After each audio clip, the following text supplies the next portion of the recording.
Chapter 1. Oh, merde! Harriet looked in the mirror, her toothbrush hanging out of her mouth.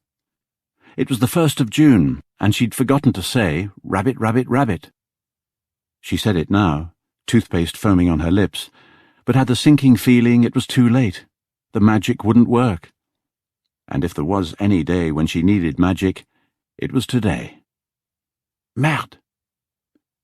"It'll bring you good luck, little one," Auntie Myrna had assured her niece when she'd taught her the incantation.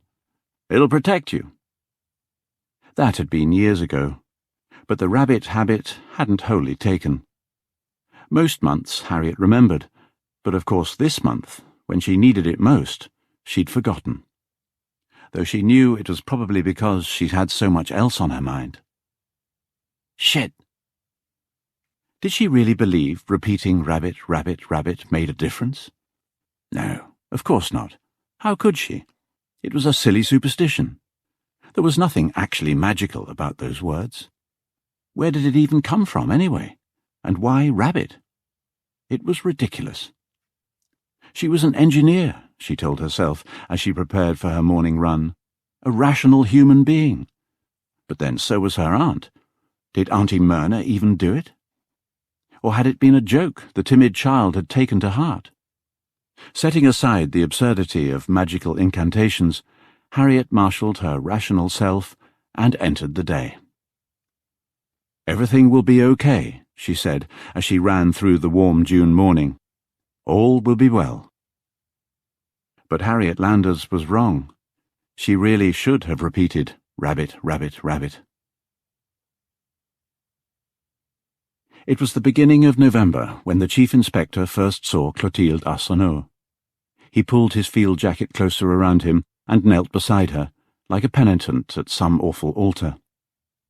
"Do you want to hear my secret?" "Oui," whispered Armand Gamache. "Tell me your secret." He heard a snort of derision behind him and ignored it, continuing to stare into the worried eyes of the dead woman at his feet. The head of homicide for the Sûreté du Québec had been called away from Sunday breakfast with his young family. He'd flown hours northeast from his home in Montreal to the shores of this godforsaken lake to kneel beside the body that now bobbed in near-freezing waters. She was shoved half ashore by the grey waves that were growing increasingly insistent by the minute.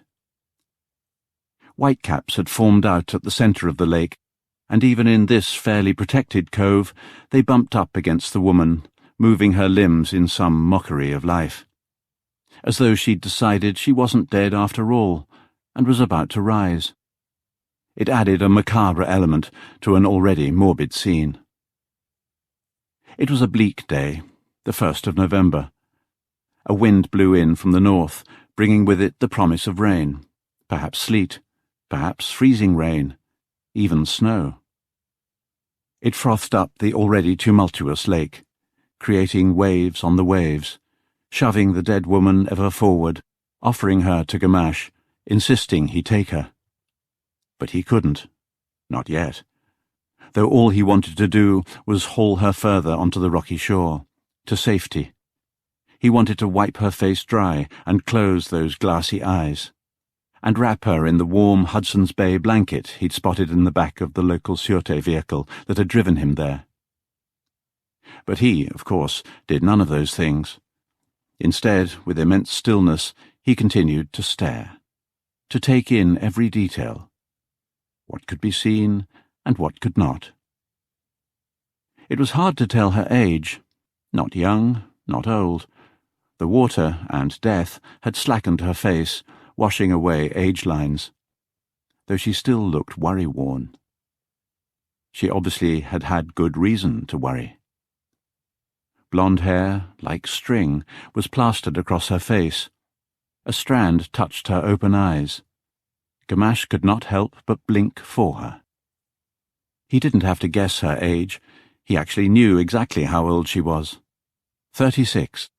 And he knew her name, though they hadn't yet searched her body for ID, and no formal identification had been made.